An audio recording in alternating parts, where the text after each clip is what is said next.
Hello and welcome back to my channel. If you're new here, my name is Erica with Memory Box Candle Co. And I make videos all about the journey of starting a candle business. And today's video, I'm talking directly to you in this video. I'm talking to those of you who are wanting to start a candle business. You've been thinking about it for a little while. Maybe you're in the research phase, the testing phase.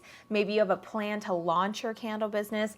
I am talking directly to you in this video and just essentially sharing my perspective, my thoughts, my advice to those of you that are looking to get started on your own candle business, either in the near future or maybe towards the end of next year, or whatever it is that you are watching this video.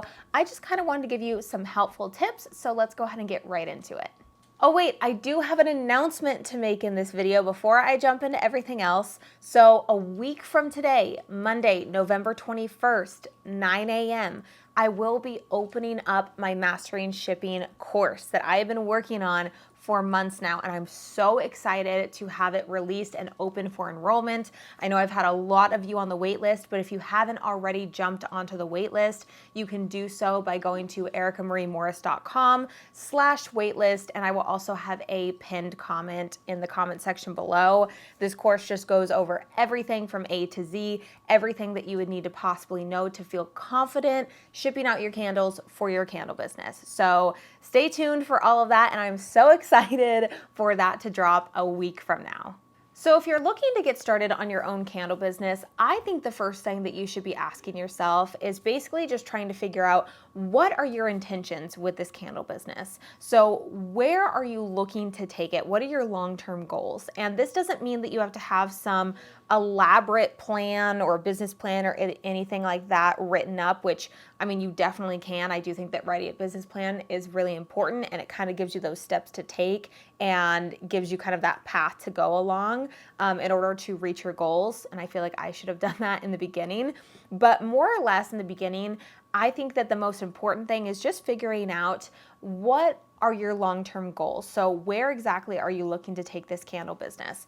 Because there's a huge difference between, I just want to make a few $100 on the side as side income, and I want to make $5 million. So those are going to require different actions, different capital, different marketing. It's going to require way different actions that you will personally take in order to achieve those goals. So the very first thing that I recommend that anybody who is wanting to start any kind of business really is to ask yourself in the very beginning, okay, I'm wanting to start this business. What exactly is my purpose? What are my intentions? And what are my long-term goals? How far am I really wanting to take this? And something else you need to consider when starting this kind of business is that it's a handmade business, so handmade candles. So whether or not you are somebody who is wanting to start a candle business, I know I do have other handmade business owners that watch me, but regardless, the handmade industry is very unique as a business in and of itself. Unlike other businesses that are sourcing their finished products from different countries, importing it in, and then reselling it with their brand label on it, we are actually putting together the product ourselves. Yes, we are sourcing the items, but we are actually making them. So that requires additional work and additional steps in the process. So this is definitely something that you do need to take into account when you are thinking about turning this into a handmade business. So as I've mentioned before in many of my other videos, because I think this is so important, especially for those of you that are simultaneously learning the craft of candle making and wanting to turn it into a business at the same time.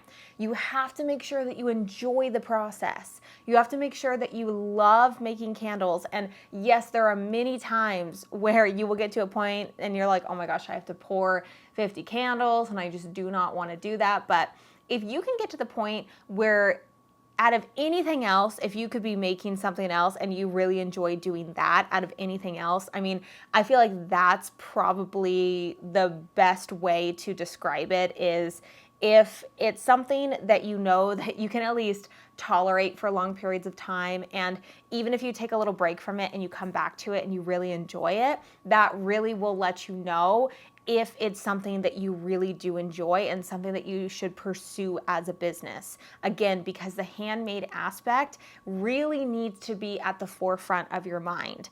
And within that, you need to make sure that the products and the supplies that you are choosing for your candle business is going to be something that is going to be able to grow at scale.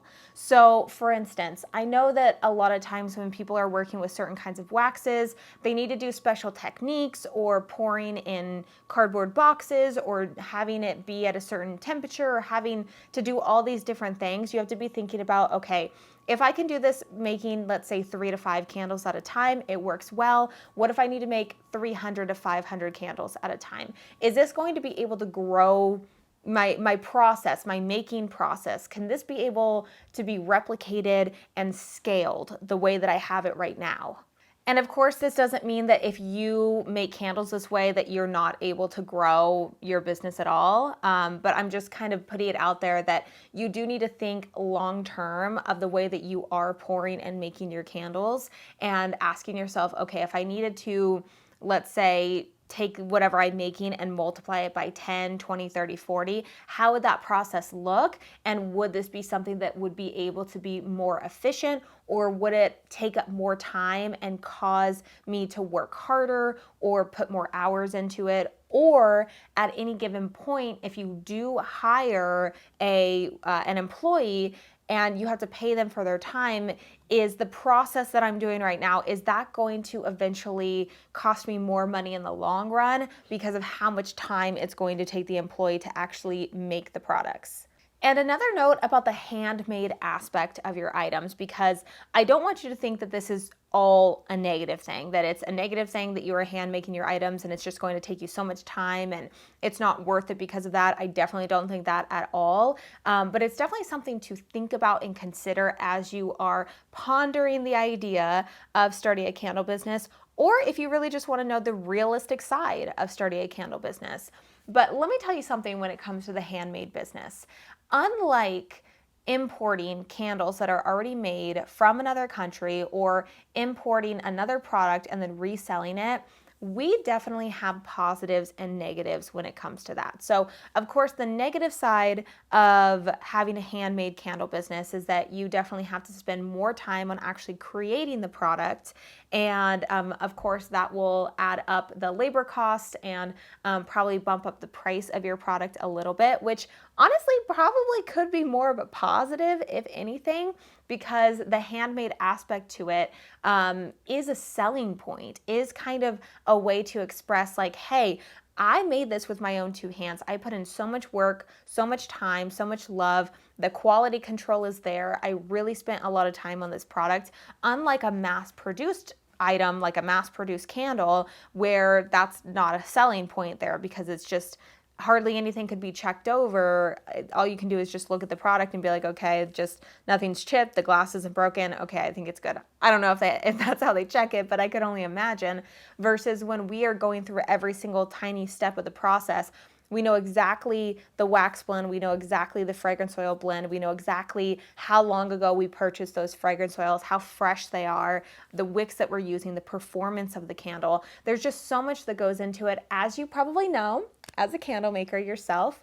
But with that comes with a lot of positives with your handmade business, because like I was mentioning, quality control. I mean, we have the most control over our products. Unlike if we were to purchase them already made and let's say there was an issue with it, we would have no idea if there was an issue with it. So being able to make and create our own products and making it yourself, you are allowing yourself to have the most knowledge, most control over your items, which allows you that edge over a lot of other companies because you have kind of just this different side of your business. You know so much about it. You can answer any question about it, and it allows you to feel a lot more connected to your product.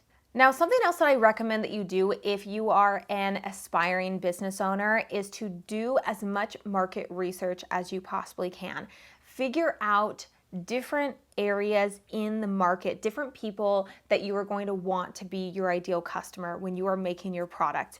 I think a lot of times, and I did this as well when I first got started, you get so excited about the really, really fun parts of starting a candle business. For me, it was creating the brand name, designing the labels, picking the fragrances and the supplies like the jars, the wax.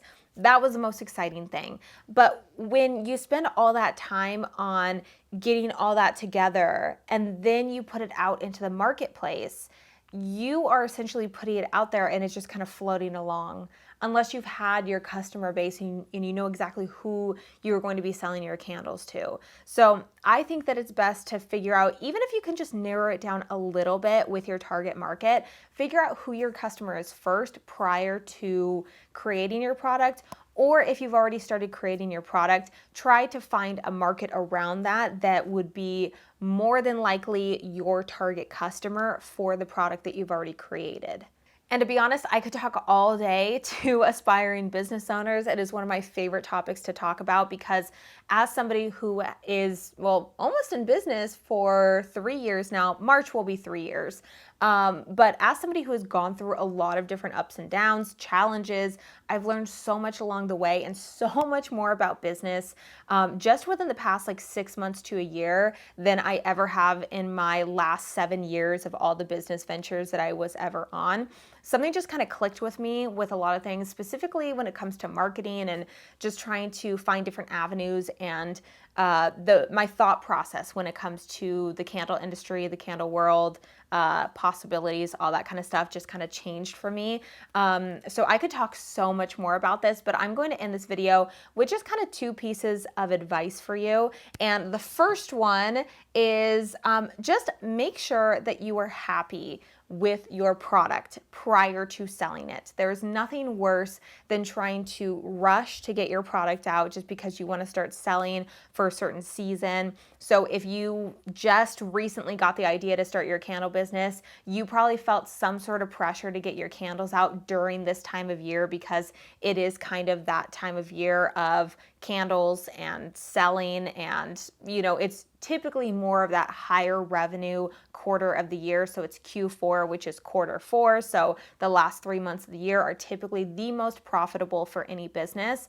But don't think that you have to launch your business at any given time. I launched at the very beginning of spring, which is typically, I wouldn't say that's a bad time. I don't really know if there is a good, bad time, whatever it is, because you will learn so much more. It doesn't matter if you launched on July 1st. You will learn so much along the way, and whether or not you launch it at a really great time of the year or not a great time of the year, it doesn't matter because you're gonna learn all the seasons, you're gonna learn what works for you, and every single year you're gonna know more and more about what you should have done or what you're gonna do now, or learning your target market, learning your customers, growing your business, and you're just gonna learn so much more. So just make sure that you are confident with your product. I know that in the beginning, it can be really challenging to be confident in your product, and I know that that was something that I personally struggled with. That's why I discontinued one of my previous sizes that I had the first couple months, just because I just didn't feel confident in the performance of the candle. But I listed it anyways because I had gone through a bunch of testing. It wasn't perfect to me, so I just kind of ended up getting rid of that size. But for you, when you are getting started, just try your best to be as confident as possible with your product. Know that you've gone through the testing, you've gone through the safety measures, you know exactly the performance of your candle to the best of your ability, and that will give you a lot more peace of mind when you are selling your product, because there is nothing worse than when you are wanting to just get started with selling and you kind of jump the gun. You kind of are like, well, I should test a little bit longer, but I really want to start selling, so I'm just going to start selling right now. That's not going to end up being a good outcome, especially if something goes wrong, and you just want to make sure that you are confident in your product. So that's definitely one of the pieces of advice that I would have for you is prior to selling, don't rush it. Make sure that you are confident in your product. And then the last piece of advice for this video is for you to get your seller's permit or resale license sooner rather than later, as soon as you know that you want to start a business. So a resale license, seller's permit, whatever it's called where you are, is essentially just a way for you to tell the state that you will be collecting sales tax on their behalf. So you will have to remit or pay them what you've collected in sales tax from your sales. So this is something that I highly recommend that you talk to a CPA about. A CPA is a certified personal accountant. So make sure that you bring it up to them, because I don't know how it works anywhere else. I'm just here in California. It was free for me to get. I've looked it up and it looks like it should be free for most states. So definitely look into doing that. But you can give the seller's permit, your seller's permit license number, to your candle suppliers, and that way you don't have to pay sales tax on your supplies. So for instance, I think I have it with Candle Science, I have it with California Candle Supply, I think I have it at a couple other places too, but it basically just makes it to where you are not paying sales tax. And you can only do this when you will be selling, using those items to then resell. So for instance, if you are buying like boxes or things that's not a part of your cost of goods, your finished goods, that's not something that you can not pay sales tax on. But when you are putting it all together with your candle and all that kind of stuff, so the wax, the wicks, all that stuff that goes onto the candles, you can actually be sales tax exempt. So it means that you don't pay sales tax, but then when you take that product and you sell it to somebody, you're going to collect sales tax, and then you're going to give that to your state on their behalf. Again, I'm not an expert in this. This is just something that I learned along the way, and it definitely does, save you money on those supplies, but of course you will have to then pay that back at some point, but that will be coming from your customer paying sales tax on those items. So I think that is all that I wanted to talk about in this video. I feel like I could make a part 2 because, again, there's so much that I want to say when it comes to talking to those of you that are wanting to start your candle business. I know that 2023 is coming up as of the filming of this video, and this is the time of year that a lot of people are wanting to kind of think about making more money, think about starting a business. It's very, very popular at this time of year. So I will try to make a lot more videos like this in the upcoming months.